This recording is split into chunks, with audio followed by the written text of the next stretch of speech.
कि मेरा मालेगांव ट्रांसफ़र हुआ है, तब मैं जस्ट ट्रेनिंग करके एनपीए से जो हमारा फेस 2 करके एक छोटा प्रोग्राम होता है, उसके बाद मैं घर गया था।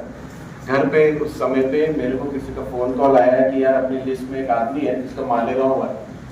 और हमने जो पहले सुना था कि मालेगांव किस प्रकार की एक जगह है, उसकी कई बार हमको रील्स भी दिखाई गई थी, इतने राइड हुए थे, इतने बॉम्ब ब्लास्ट हुए थे। उसने ये नहीं बताया कि किस आदमी का नाम है।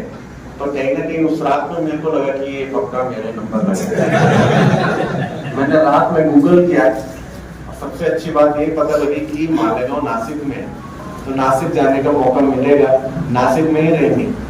पर उसके बाद पता लगा कि ये तो नासिक से 150 किलोमीटर 100 किलोमीटर दूर है, तो मालेगांव ही रहना पड़ेगा। और डीवाईएसपी मालेगांव सिटी को मालेगांव सिटी छोड़ने की कभी इजाजत नहीं मिलती और उसको कभी छुट्टी नहीं मिलती, ये मुझे बिल्कुल पता नहीं था। फिर भी कुछ मन बनाया। तब उस टाइम पे मेरे जो 2 क्लोज बैचमेट्स थे, चालीसगांव एसडीपीओ का नाम, एक दूल्हा सिटी एसडीपीओ का नाम था, हम तीनों ने हिम्मत जुटाई और मुंबई से निकले। तो नासिक तक हम सबने एक साथ ट्रेवल किया। उसके बाद हम अलग अलग डायरेक्शन में हो गए। मैं नासिक एचपी ऑफिस गया, तब उस टाइम पे एसपी सचिन पाटिल सर थे। सर के लिए कुछ टाइम वेट किया, सर आए। सर ने मेरे को आने के बाद बोला कि हमारा बहुत ही अच्छा एसडीपीओ सब डिवीजन है, एक अच्छी अपॉर्चुनिटी तेरे को मिली है, जाके वहाँ पे अच्छा काम करो। उन्होंने मेरे को एक ओवरव्यू दिया, छोटा ओवरव्यू, 5 पुलिस स्टेशन है तुम्हारे पास में और प्रत्येक पुलिस स्टेशन में क्या क्या प्रॉब्लम है, छोटा सा उन्होंने इंट्रोडक्शन देके हमको वहाँ से, मेरे को वहाँ से अलविदा किया। फिर मैं मालेगांव के लिए निकला। शाम को कुछ टाइम था, रात तक आया मैं अराउंड, मेरे को लगता है 20 अक्टूबर 2022 होगा, 20 अक्टूबर 2022, 19 को शायद ऑर्डर आया था, 20 को मैं यहाँ पे पहुंचा था। रात में आया तो 5 लोग मेरा वेट कर रहे थे। 5 लोग में से एक सुधीर था, प्रीति सावंत जी मैडम थी और 3 डिफरेंट जो पीआई थे, उन्होंने मेरा स्वागत किया और एक छोटी सी हमने मीटिंग एसडीपी ऑफिस में करी। आपको मैं सच में बताऊं तो उस टाइम पे पता नहीं रहता क्या बोला जाए। ये ऐसे लोग हैं जिनका 20-20, 25-25 साल का पुलिसिंग में एक्सपीरियंस है और यहाँ पे 3 महीने का एक पुलिस स्टेशन का इंचार्ज रहा हूँ मैं, हवेली पुलिस स्टेशन पुणे। मैंने वहाँ पे किस प्रकार का काम किया, किस प्रकार की लर्निंग थी, वो मैटर नहीं करता। ये एक अलग डिफरेंट बॉल गेम रहे और मालेगांव सिटी मतलब सबका उस पर किसी न किसी प्रकार से ध्यान रहता है, डीजी ऑफिस में, मंत्रालय में, मुंबई में। तो किस प्रकार से इस चीज को हैंडल किया जाए, ये उस टाइम पे काफी बड़ा शॉक मेरे को उस टाइम पे लगा। मुझे नहीं लगता उस मीटिंग में मैंने कुछ बोला होगा, सिर्फ इनके नाम पूछे होंगे और कौन सा पुलिस स्टेशन है और बोला होगा कि मैं कल मिलता हूँ। रात को मैं गया, मैं बोला तो गड़बड़ लगेगी, भारी गड़बड़ लगेगी, कुछ ना कुछ तो सेटअप हो गया होगा यहाँ पे, क्या करी मेरा कार्ड हो ऐसा हो गया। मैंने यहाँ पे additional SP Harsh Poddar sir रहते, मैंने उनको फोन लगाया। उस टाइम पे सर यूएसए में थे और हमारी रात मतलब उनका दिन था, तो सौभाग्य से उनके फोन भी कनेक्ट हो गया। सर ने मेरे को कुछ छोटे मोटे पॉइंटर्स दिए जो कि इंटेंसली मेरे लिए मदद वाले थे, बट जो सर की एक्सपीरियंसेस थी एडिशनल एसपी लेवल पे, सर ने उस प्रकार से पॉइंट दी। उस प्रकार हमने गाड़ी बनानी शुरू करी अपनी छोटी छोटी करके। मुफ्ती साहब का मेरे को याद है बहुत बड़ा आंदोलन था अगले दिन। फिर मैं क्लीन बोल्ड हो गया था कि क्या करूँ यहाँ पे। फिर अगले दिन फिर कुछ नई चुनौती, उसके बाद दिवाली आई।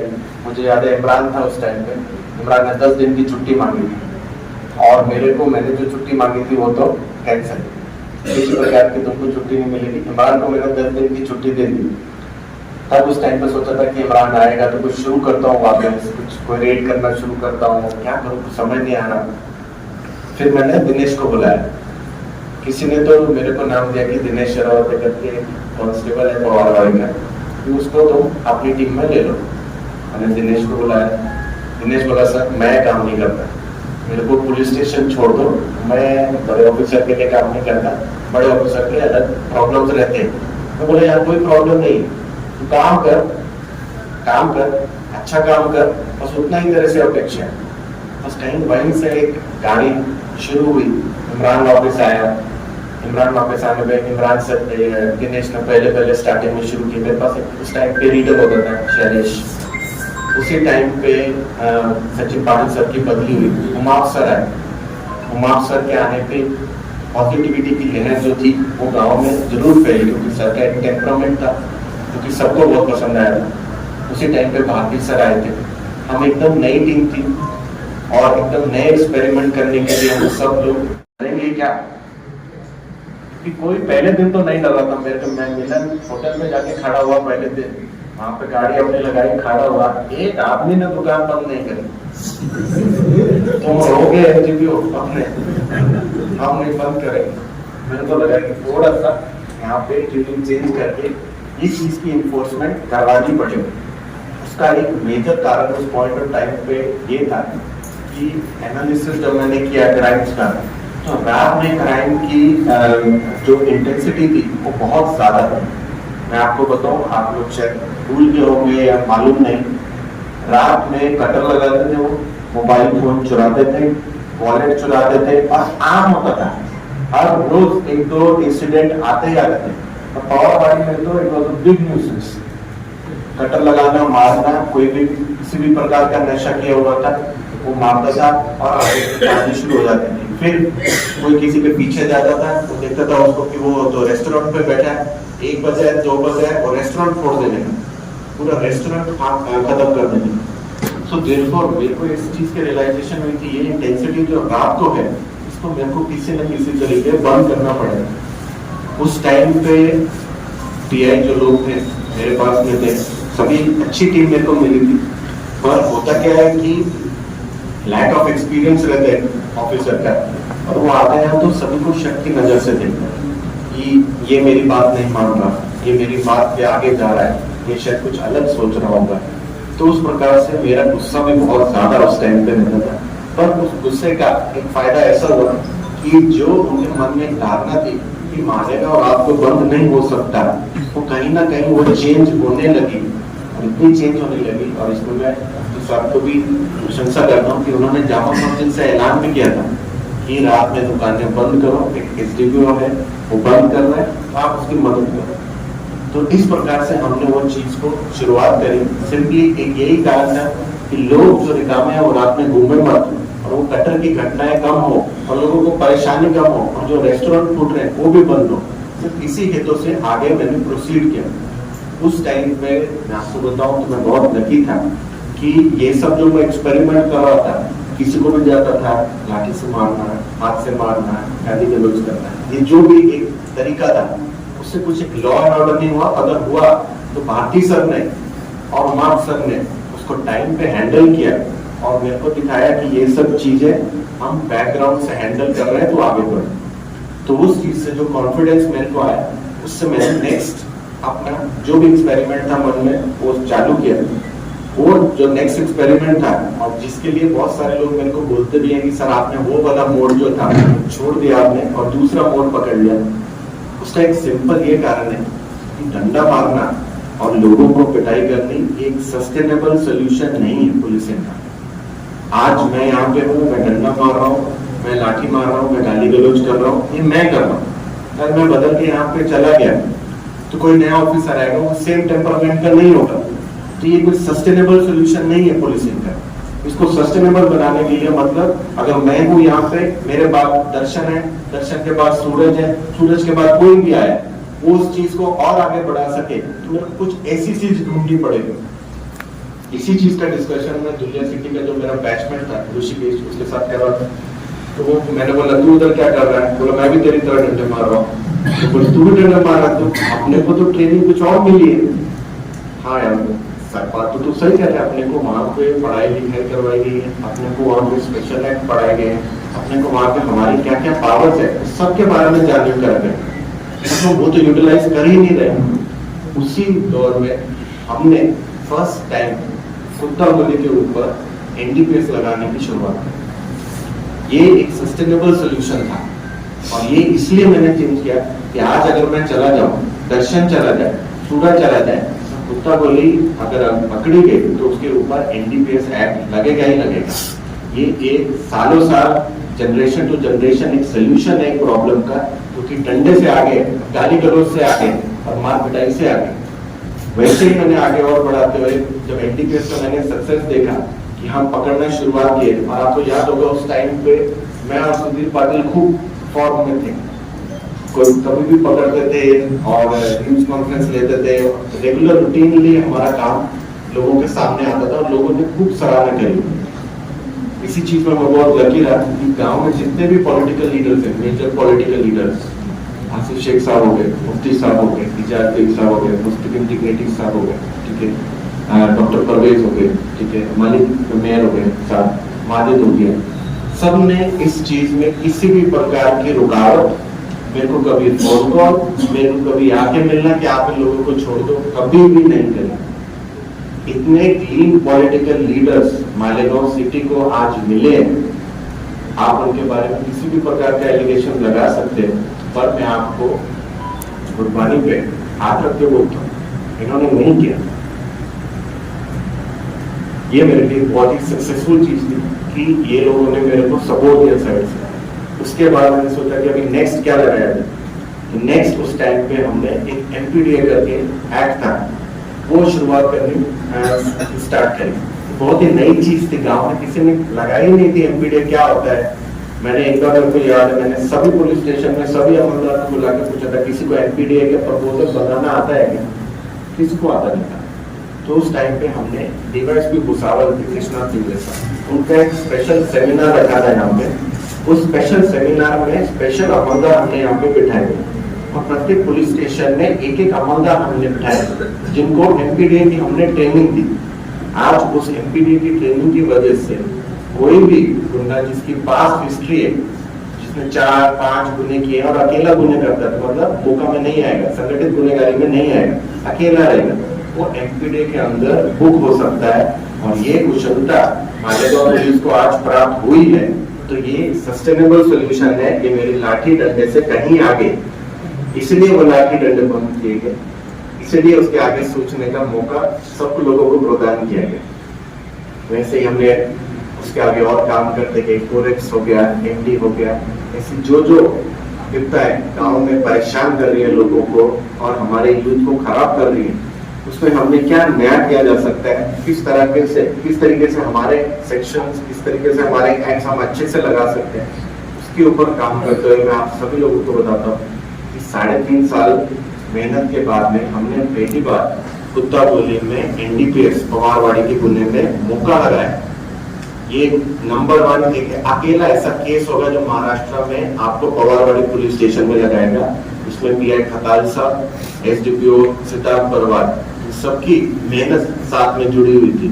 तो ऐसे नए नए सोल्यूशंस के लिए ही जो दूसरा एक रफ पुलिसिंग थी उसको छोड़ के एक नई पुलिसिंग की तरफ जाने के लिए कुछ प्रयत्न किए गए थे। मुझे याद है सूर्यवंशी साहब की एक लाइन थी कि संधू साहब तो इशू क्रिएट करते हैं और भारती साहब खत्म करते हैं। तो वो मेरे मन को काफी अटैच थी वो लाइन। पर जब मैं एडिशनल एसपी पोस्ट पे पहुंचा, मेरे को इस चीज की समझ है कि आज वो वैक्यूम फिल करने के लिए मेरे को ही खड़ा रहना पड़ेगा।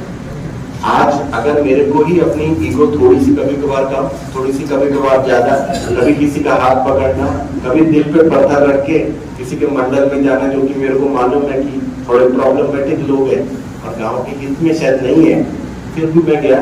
पर वो वैक्यूम को फिल करने की एक कोशिश थी और कई तरह उस वजह से लोगों को लगा भी कि संधू सर सॉफ्ट हो गए, पर सॉफ्टनेस तो कोई ऐसा और मेजर कारण नहीं है। कभी कभार रोल जब चेंज होता है तो उस प्रकार से तुम्हारा बिहेवियर चेंज होना अपेक्षित है। अगर रोल चेंज होने से बिहेवियर चेंज ना हो तो फिर अगली सीडी जो कि है एसपी सर, आईपी सर, उनको गांव में आके बैठना पड़ेगा और ऐसी नौबत ना आए, इसीलिए ही ये रोल को मैंने अपने हिसाब से चेंज किया। बाकी मैं आपको बताना चाहता हूँ कि कोई भी ऑफिसर किसी भी गांव में 1 to 5% से ज्यादा चेंजेस नहीं कर सकता, पर वो जो 1 से 5% चेंज किया गया है उस पर नए ऑफिसर्स अगर काम करें तो वो 5% into 5 25% भी बन सकता है। तो उसी चीज के ऊपर काम करते हुए मैं आपको बोलना चाहता हूँ कि मैंने मेरा 1 से 5% करने के लिए खूब प्रयत्न किए।